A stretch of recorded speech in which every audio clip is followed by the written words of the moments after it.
This video is discussing African history from the beginning of time till around 1500 AD.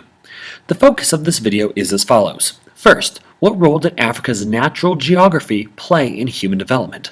Second, who are the Bantu and how did they shape Africa? Third, what kingdoms arose in Africa? And fourth, what role did slavery play in African society?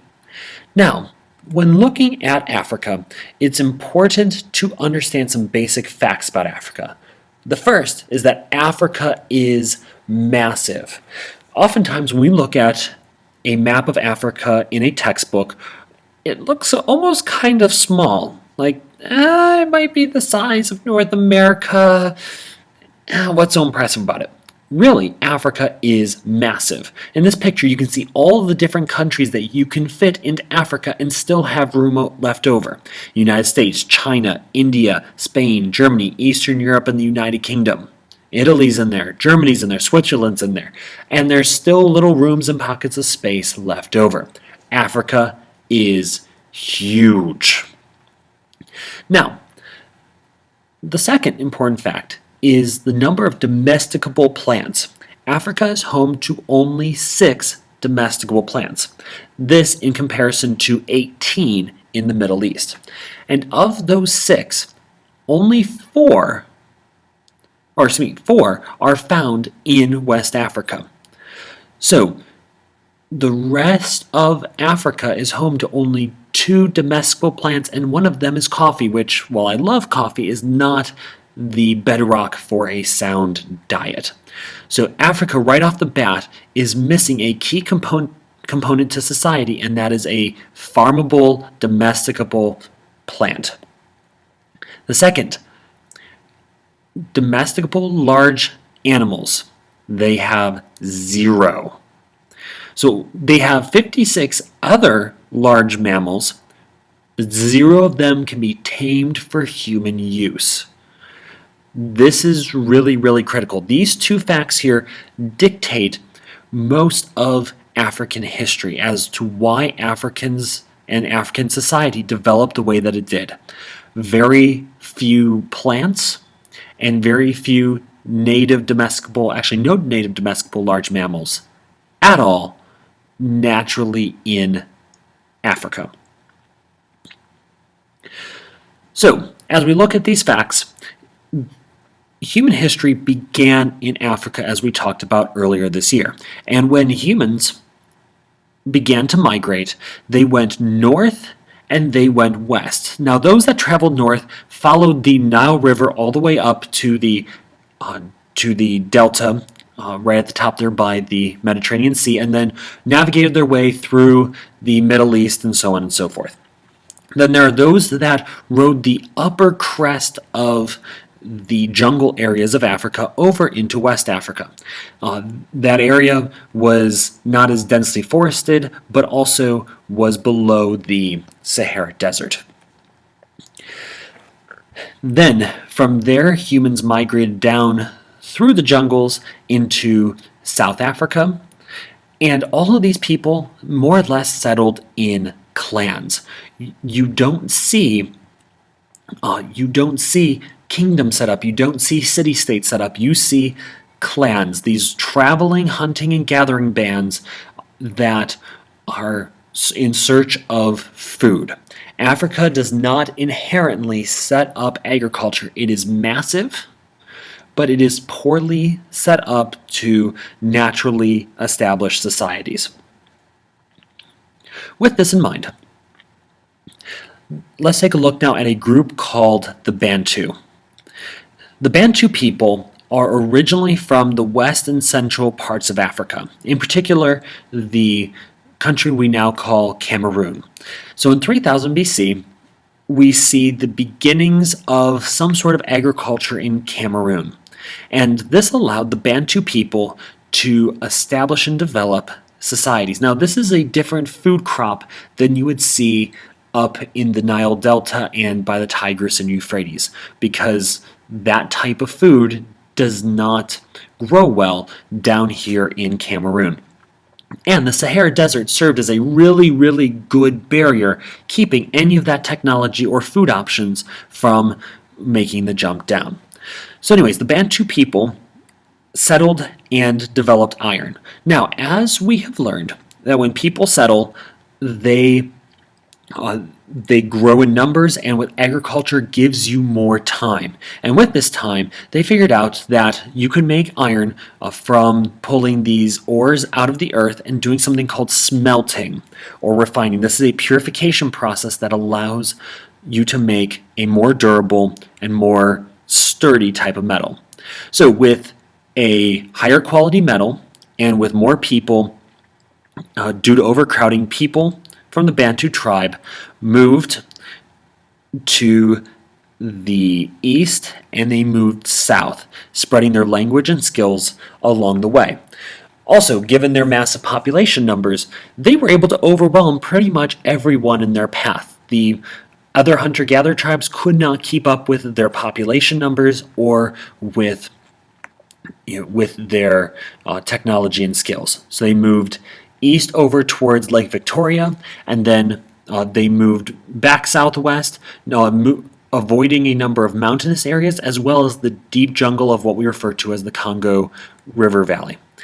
Then they moved further south along the coast, not traveling too far inland because there's another desert there. And then the group over by Lake Victoria moves over to modern-day Ethiopia, and then eventually see this kind of two-pronged area all the way down nearing the tip of South America. Not South America, excuse me, South Africa. So during this time, overpopulation, advancement of skills, these groups keep expanding, and as they expand, the overpopulated people then get on the move and they go about the business of kicking out the hunting and gathering tribes to take the areas that are most favorable to farming and leaving the areas that are least favorable to farming. So they were able to easily replace the hunting and gathering bands. It's a very simple equation. They had more food, they had more people, and they had better iron weapons, so they won. And there was a group, especially in South Africa called the Cocoa and San people. You may recognize these from certain conversations in National Geographic. They have the language with a lot of clicking sounds, and a very unique language. I'll post a video on it on Edmodo. And they got pushed from the more robust areas with animals into the unwanted land, basically into the desert areas where they still struggle to this day. They had started off as cattle herders in Southeast Africa, but eventually got pushed into these unwanted lands and were never able to fight their way back out. So now let's discuss the kingdom period.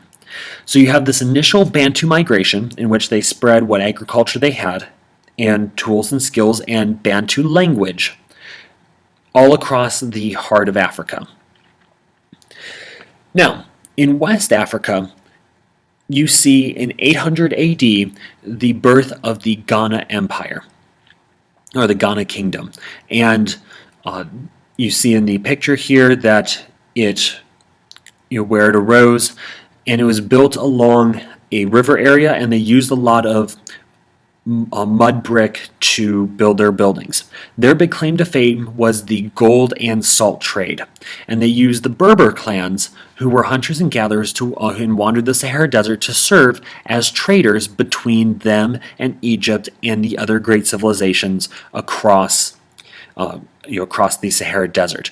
You may be salt. Why salt? Well, salt is extremely important, A, for your diet, you die without it, and B, for preserving meat and for seasonings. So you see in this middle picture here, this is a salt field where they would have salt water get flooded into an area, let it evaporate, and then they use their different means and methods to take the salt off.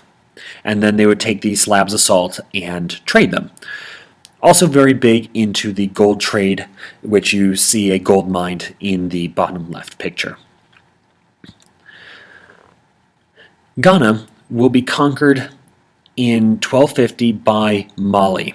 Now, around this time is when the Islamic expansion was going on, and during this time you have Muslim armies and Muslim clerics making their way across the territory, across northern Africa, and these people were used to desert conditions. They had camels.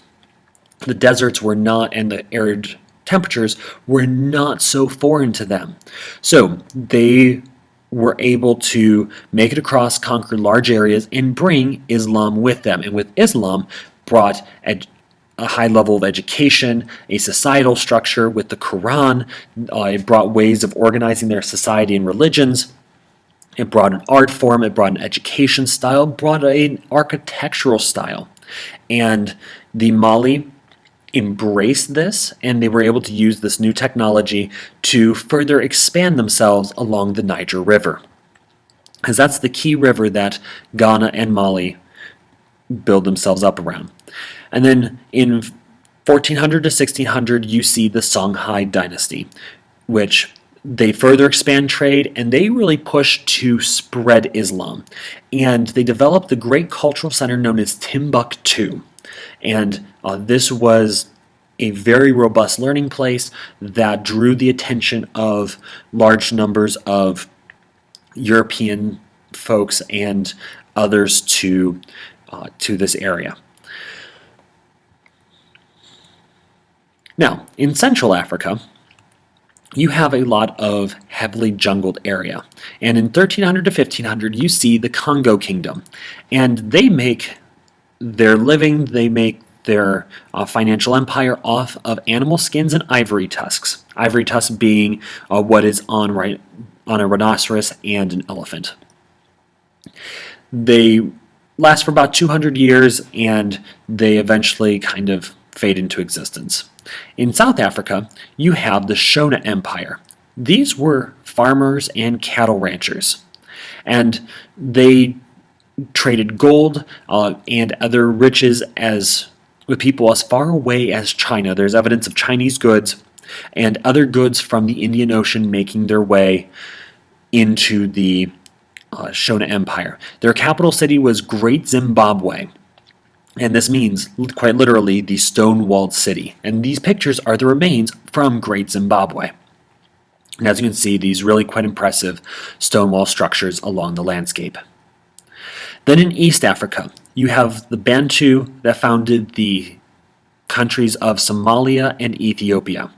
They began trading slaves with the Middle East Muslims in the very robust Indian Ocean trade routes. Now, speaking of slavery, African history and slavery are highly intertwined. First, slavery is owning another human being as property. Now, this first started off as prisoners of war and people who were debtors, as in owed somebody money. So if you lost a war, you lost a battle, there's a high probability that if you survived, that you'd be taken as a slave, or your wife and children would be taken as slaves off to the victor's area. The debtors are people who, if you owed somebody money and you couldn't pay them back, then you would sell your life into slavery as payment. So slavery in an African society, 1/3 of African societies were made up of slaves. With the different clans and the various societies, you saw a lot of infighting and thus a lot of potential for slave taking. It's important to understand that African slavery started off with Africans enslaving other Africans. These were not Europeans coming in, these were not Middle Eastern people coming in or Asians coming in and pulling out slaves from Africa, at least not yet. This starts off as Africans enslaving other Africans. Now, the Arab slave trade. The first people to buy African slaves were the Arabs. As we said before, in the 600 AD time period, you had the Muslim expansionists coming into Africa. They saw the gold and the salt, but really otherwise the Arab societies were much more advanced than the African societies. So the Africans saw a lot of the goods that the Muslims had and was looking for a common ground to trade with. Well, the only real common ground that they had, the one thing they had that the Muslims felt they could use, was slaves. In West Africa, this started off as the trans-Saharan slave trade. The Berbers led the groups of slaves from West Africa across the Sahara Desert to the slave ports along the Mediterranean Sea, at which point the Arabs would then come and pick up slaves and so on. You had very high death rates, as high as 40 to 50% of these slaves would die while crossing the Sahara Desert. In East Africa, you had trade on the island of Zanzibar, which is in the Indian Ocean and was a key central hub in the trade between Asia, Africa, and in India, or the Middle Eastern areas. So slaves would be brought to Zanzibar, and like this picture shows in the bottom right, they'd be put into these slave pits. They'd be chained there, at which point slave traders could come up and look and examine and go, I want that one. At which point they would be unchained, and they would be that master slave. Over 11 million Africans were traded as slaves in this fashion. So even before the Europeans show up, the slave trade was very, very robust in Africa. These African kingdoms and these African groups had come to realize that they could advance their societies, they could get nicer goods, they could get better quality stuff if they sold their own people, or the people they conquered, into slavery. And it became a very deadly dance that these African kingdoms began to play.